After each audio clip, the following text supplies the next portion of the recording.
Bonjour, la fée Gaëlle souhaite que je te raconte l'histoire de Réponse. Il était une fois un homme et une femme qui habitaient une petite maison. Derrière, il y avait un jardin merveilleux, protégé par un haut mur. Mais personne n'y allait jamais, car c'était le jardin d'une terrible sorcière. Cet homme et cette femme rêvaient d'avoir un enfant. Ils attendirent longtemps, très longtemps. Un jour, la femme annonça à son mari qu'elle était enceinte. De la fenêtre de sa chambre, la femme voyait de superbes réponses, ces jolies fleurs violettes qui poussaient dans le jardin merveilleux. « Je voudrais tellement manger une salade de réponses, dit-elle un jour à son mari. « Tu n'y songes pas, lui répondit-il, c'est le jardin de la sorcière. » Mais la femme ne pensait qu'à manger une bonne salade. Elle y pensait tout le temps. Elle devint triste, très triste, et bientôt, elle tomba gravement malade. Alors, qu'elle était à l'agonie, elle dit à son mari « Je vais mourir si je ne mange pas de réponse. » Le mari, qui aimait énormément sa femme, escalada le mur du jardin de la sorcière et revint avec des réponses.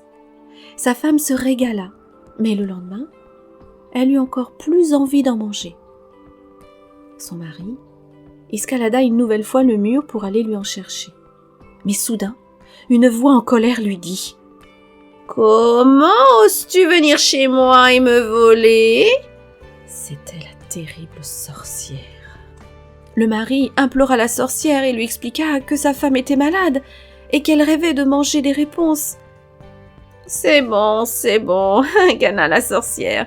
Tu peux recueillir autant que tu en voudras, mais à une condition. »« Laquelle ?» demanda le mari en tremblant. « Que tu me donnes ton enfant lorsqu'il viendra au monde, » lui rétorqua la sorcière. Le mari avait si peur qu'il promit tout ce que voulait la sorcière, et il se sauva. Quelques semaines plus tard naquit une jolie petite fille. Mais aussitôt, la sorcière pénétra dans la chambre et dit « Cette petite s'appellera Réponse. » Et aussitôt elle l'emporta. Plus jamais ses parents ne la revirent. Réponse grandit auprès de la sorcière. Quand elle eut 12 ans, la sorcière l'enferma tout en haut d'une tour qui n'avait ni porte, ni escalier, juste une fenêtre. Chaque jour, la sorcière venait voir Réponse et lui demandait de détacher ses cheveux. La petite fille dénouait alors ses longs cheveux d'or. Ainsi, la sorcière escaladait sa belle chevelure et lui apportait à manger. Les années passèrent. Un jour, le fils du roi passa près de la tour. Il entendit une voix magnifique qui provenait de la fenêtre. Il aurait bien aimé grimper jusqu'en haut, mais il n'y avait ni porte, ni escalier. À partir de ce jour, le fils du roi ne trouva plus le sommeil. Chaque nuit, chaque jour, il pensait à cette merveilleuse voix qui sortait de la haute tour. Un jour, caché derrière un arbre, le fils du roi aperçut Réponse à la fenêtre. Oh, comme elle était belle! Il en tomba follement amoureux. Mais, hélas, il vit aussi la terrible sorcière qui criait « Réponse, Réponse, dénoue tes cheveux !» Et il remarqua que la vieille femme grimpait dans la tour en escaladant la longue chevelure d'or. Le lendemain, le prince vint à la tombée de la nuit et cria « Réponse, Réponse, dénoue tes cheveux !» La jeune fille déroula alors ses cheveux d'or et le fils du roi grimpa jusqu'à la fenêtre. Oh, « Chère demoiselle, dit-il, je vous aime à la folie. Voulez-vous m'épouser ?» ?»« Je voudrais bien, répondit la jeune fille en rougissant, mais comment pourrais-je sortir d'ici ? Il n'y a ni porte, ni escalier dans cette tour. » Réponse eut alors une idée et expliqua au prince. « Apportez-moi chaque fois que vous venez un cordon de soie. Je fabriquerai une échelle et je partirai avec vous. » Le prince vint chaque soir avec un fil d'or. Mais la sorcière s'aperçut bientôt que Réponse avait un visiteur secret.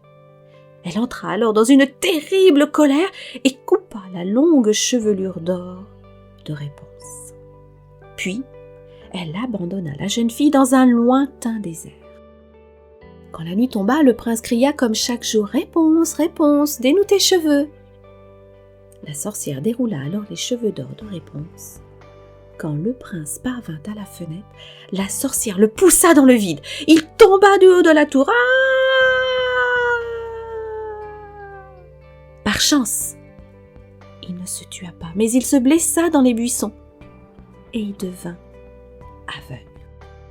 Mais le prince parcourut néanmoins le monde pour retrouver Réponse. « J'irai jusqu'au bout de la terre s'il le faut, disait-il, en marchant avec son bâton. Un jour, il arriva dans un lointain désert. Il reconnut la voix de sa chère Réponse qui chantait. Ils se marièrent sur le champ et, très vite, Réponse eut des jumeaux, un garçon et une fille. Le prince se mit à pleurer de joie et, aussitôt, grâce au miracle de l'amour, il recouvra la vue. Mon histoire est terminée. Merci la fée Gaëlle pour ce beau choix. Et à très vite pour de nouvelles histoires avec la fée Gaëlle. Namasté.